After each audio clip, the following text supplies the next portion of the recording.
देखो बच्चों, पिछली वीडियो में हमने क्या काम किया था कि भाई ऑक्सिलरी इक्वेशन बना के CF निकाल लिया था, लेकिन ऑक्सिलरी इक्वेशन बना के CF निकालना तो होमोजेनियस डिफरेंशियल इक्वेशन में पॉसिबल है। होमोजेनियस का मतलब जहाँ डेरिवेटिव अगर 3 टाइम हो तो फिर सारी टर्म में 3 टाइम होना चाहिए, 4 टाइम तो सारी में 4 टाइम। ऑर्डर से तो प्रॉब्लम नहीं है, चाहे 10 टाइम हो, लेकिन सब में सेम होना चाहिए। लेकिन जहाँ होमोजेनियस ना हो, जैसे यहाँ 1 टाइम या 1 टाइम या 0 टाइम, जब होमोजेनियस इक्वेशन ना हो तब CF कैसे लिखा जाता है, मैं एक फैक्टर का करके बताता हूँ। एक फैक्टर हो तो लीनियर, उस फैक्टर का क्या होगा ध्यान सुनना। पहले फैक्टर को ऐसे कंपैरिजन कर लेना है, जो D के साथ जो भी कोफिशिएंट है उसको A मान लेना है, जो D के साथ या माइनस है फार्मूले में, जो D डैश के साथ उसको क्या मान लेना B, नेगेटिव।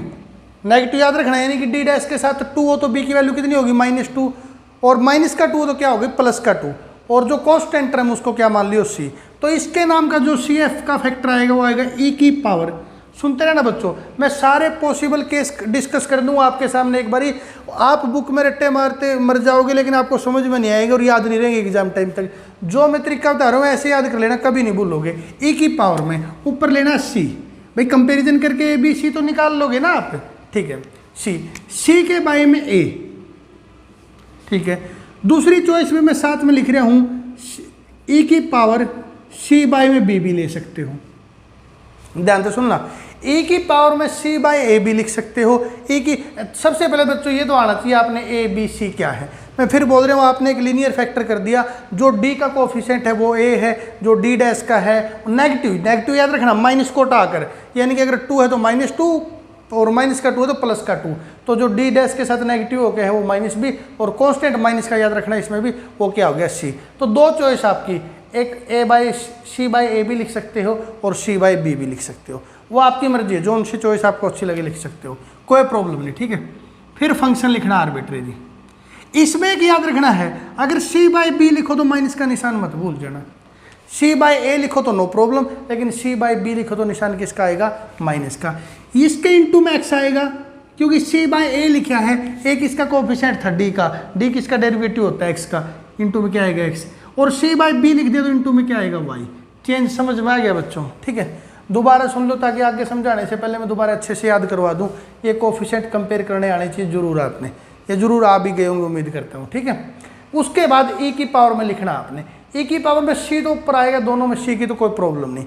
बाय में A भी लिख सकते हो, बाय में B भी लिख सकते हो।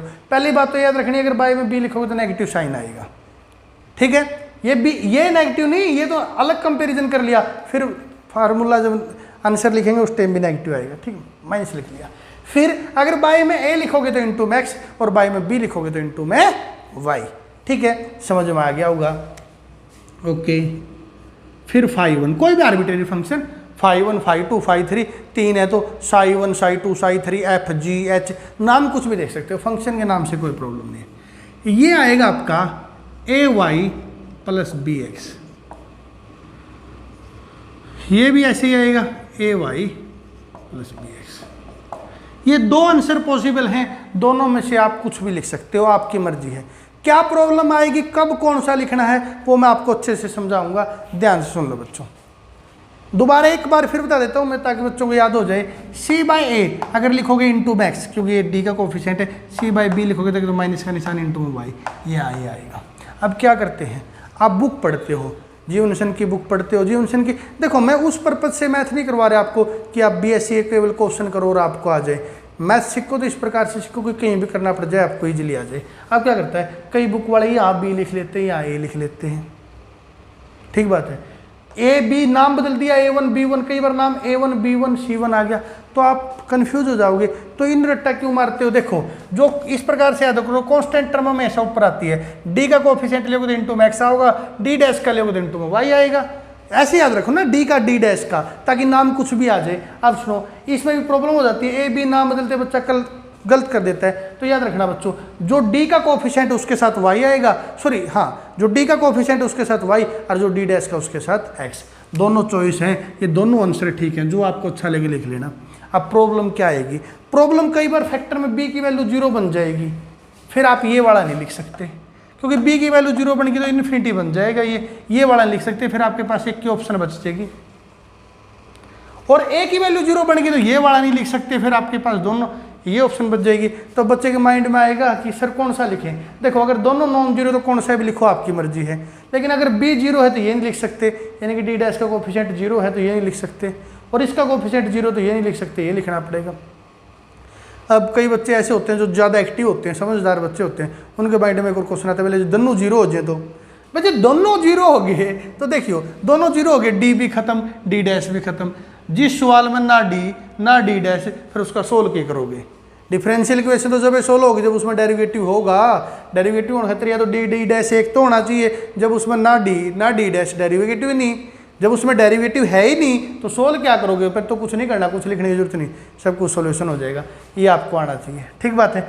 इसके बाद इसका प्रैक्टिकल में एक क्वेश्चन करके दिखाता हूँ अभी आपको, ठीक है, इसका यूज करके कैसे सोल्व होगा। ठीक है बच्चों, अब ये क्वेश्चन मैं आपको करके दिखाता हूँ, मेरी बात ध्यान से सुनना। आपको सर आपने तो दो फैक्टर लिख लिए, दो फैक्टर की प्रॉब्लम नहीं, फैक्टर दो हों और चाहे 100 हों वो प्रॉब्लम नहीं। मैंने आपको एक फैक्टर के लिए फार्मूला सिखाया, आप एक के लिए लगाओ, दो है तो फिर प्लस में निशान करके दूसरे के लिए लगा दो, तीन है तो फिर प्लस में निशान करके तीसरे के लिए लगा दो। पहले आपने केवल एक फैक्टर लेके चलना है। तो इस फार्मूले के अकॉर्डिंग मैं मान लो ये वाला लगाता हूँ। अपने सवाल में सी की वैल्यू कितनी है? 1, -1 मत बोल देना, मैंने याद बता दिया फार्मूला माइनस है तो इस माइनस का ध्यान रखना। सी की वैल्यू कितनी है? 1 बाई, ये एक्सरसाइज का पहले क्वेश्चन करवा रहा हूँ मैं आपको। 1 बाई क्या है? बाई में ए की वैल्यू, ए की वैल्यू कितनी है? जो डी के साथ होगा, डी के साथ कितना? 1 बाई 1 इंटू में एक्स 5 1। अब सुनो, जो डी के साथ है वो कोफिशिएंट तो किसके साथ लगेगा? वाई के साथ, और जो डी डैश के साथ है वो किसके साथ लगेगा? एक्स के साथ, क्योंकि दोनों के साथ 1 है। ए भी 1 है, बी भी 1 है, फार्मूले में माइनस बी की वैल्यू मैंने बताया था, क्योंकि फार्मूले में ही माइनस है तो यहाँ से ए की वैल्यू भी कितनी है? 1 और बी की भी 1 है। -1 मत कर देना बी की, क्योंकि फार्मूले में है माइनस, तो ठीक है।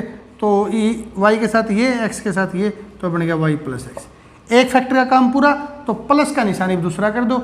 अब क्या होगा? सी बाई, ये 1 बाई 1 तो 1 ही हो गया, इसको लिखने की जरूरत नहीं। सी क्या अपने आपकी बार 2, -2 मत कर देना, मैं बार बार याद दिलवा रहा हूँ, ये गलती मत कर देना एग्जाम में। -2 बाई में ए ले लिया, 1 है, 1 बाई में लिखो या ना लिखो आपकी मर्जी है, ठीक है। 5 क्योंकि एक फंक्शन यूज हो चुका, दूसरा नाम, अच्छा कोई जरूरी नहीं 5 रखो, साई वगैरह कुछ और भी रख सकते हो, नो प्रॉब्लम बाई। तो ये कंपेरिजन, ये भी दोनों सेम 1 है, तो ये बन गया आपका। ये हमारा एक सी एफ निकल आया। 3 फैक्टर होते थे, प्लस में एक और लिख देते, 4 होते हैं, ये हो गया सी एफ। फिर पी आई निकालना है। पी आई तो वही है, अगर नॉर्मल फंक्शन है हमारे फार्मूले वाला तो आप ये लगा दो, और वो नहीं है तो फिर जनरल मेथड भी मैंने आपको पिछली वीडियो में करवा रखे हैं, आप वो भी अप्लाई कर सकते हो। पी आई के लिए सेम फार्मूला है, मैं निकालता हूँ पी आई आपके लिए। डी डैश -1 फर्स्ट फैक्टर, दूसरा ये लिखते ना, ये तो आप समझ में आ गया होगा, डिनोमीटर में लिख लो इसको, और इंटू में ये। लेकिन ये तो इस टाइप का फंक्शन हो गया जो मैंने एक वीडियो में करवाया, आपको याद होगा, e की power x plus b y type का। और इसमें क्या पुट करते हैं? जो x के साथ है वो a की जगह, और जो y के साथ है वो वो d की जगह, जो x के साथ है, और जो y की जगह, y के साथ है वो d डैश की जगह। ओके, तो d की जगह 2, d डैश की जगह -1, d की जगह 2, ये बन गया 2 -1 +1 -1, और दूसरा ब्रैकेट बन गया भाई आपका 2 +1 -2, और ये बन गया ये। इस ब्रैकेट की वैल्यू आ गई 2, इसकी आ गई 1, तो ये बन गया 1/2 e की पावर 2x -1।